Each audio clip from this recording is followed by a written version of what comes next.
Hello, everybody. This is Mr. Hennon with the Henstitute, and today we're going to look at Chapter 12. We're going to be talking about temperature. We're going to be talking about heat. So we're getting at both of these quantities. And what basically is happening here is when we talk about heat, a lot of people misinterpret that with temperature, and it's not the same thing. Our true definition of heat is actually a measurement of energy that is flowing from higher temperature to lower temperature. So we've had this idea of fluids flowing. Now we're talking about energy flow, and it's going to go from high temperature to low, just like fluids flow from high pressure to low pressure. So you want to kind of keep that in mind as you're dealing with it. Our unit of heat is actually the joule. So kind of keep that in there as well. You probably have seen joules before in a science class. Heat that flows from hot to cold originates in the internal energy of the hot substance. So for example, if something is very hot, like our hot coffee here, heat is going to flow from this hot coffee into the person because they are actually the cold substance in this particular case.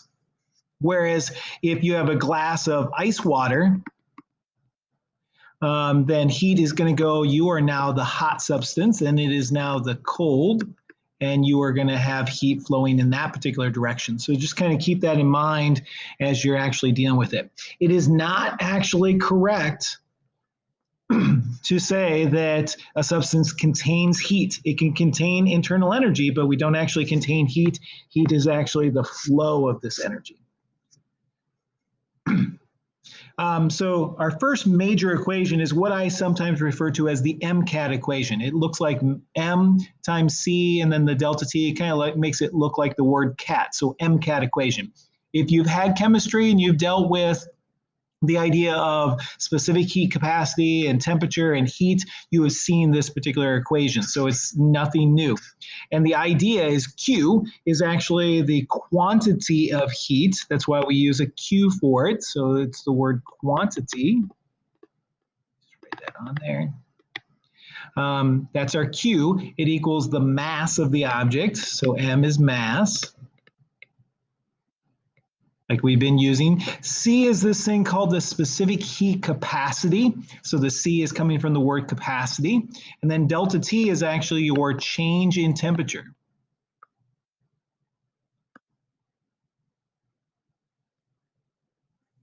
And specific heat capacity has a unit of, in physics, it's going to be in joules per kilogram degrees Celsius, because we want joules, we want kilograms, and degrees Celsius. Those are all our common units. Oops. Why did this suddenly just become big? There we go. Sorry about that. So here's some examples. You are maybe familiar with water down here. You might have actually learned it as 1 calorie per gram degrees Celsius. That's a common one in chemistry, but we deal with joules and kilograms, so it makes it a little bit bigger. And then a joule, there are 4.18. There are 4.186 joules for every calorie. And so if you start dealing with a conversion there, you're going to get that situation. So let's try a little problem. Let's say in a half hour, a 65 kilogram jogger can generate 8 times 10 to the 5th joules of heat. His heat is removed from the body by a variety of means. We'll talk about that later, including the body's own temperature regulating. If the heat were not removed, how much would the body temperature increase? So we're looking for delta T. So I've got a mass. This is our mass up here. That's not a problem. And this is our quantity of heat. So this is our Q. We're going to need the specific heat capacity. So we're going to need C. So if I come back here, here's the cool part. They have the human body on here actually has a specific heat capacity of 3,500. That means it takes 3,500 joules of energy to change 1 kilogram of human body by 1 degree Celsius. That's what specific heat capacity means. So I actually have that C value. It's going to get my 3,500 joules per kilogram degrees Celsius.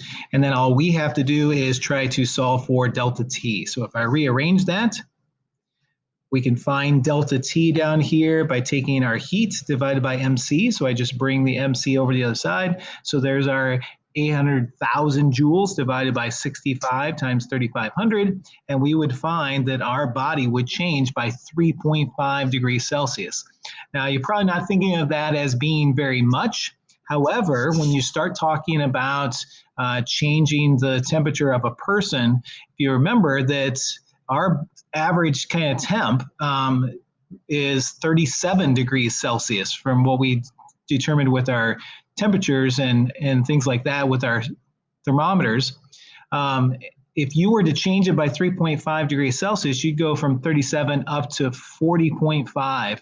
40.5 is going to mean that you've got a nasty fever going. So this could be something that would worry. So if you couldn't get rid of that heat, if it just stayed inside, you would actually heat up way too much.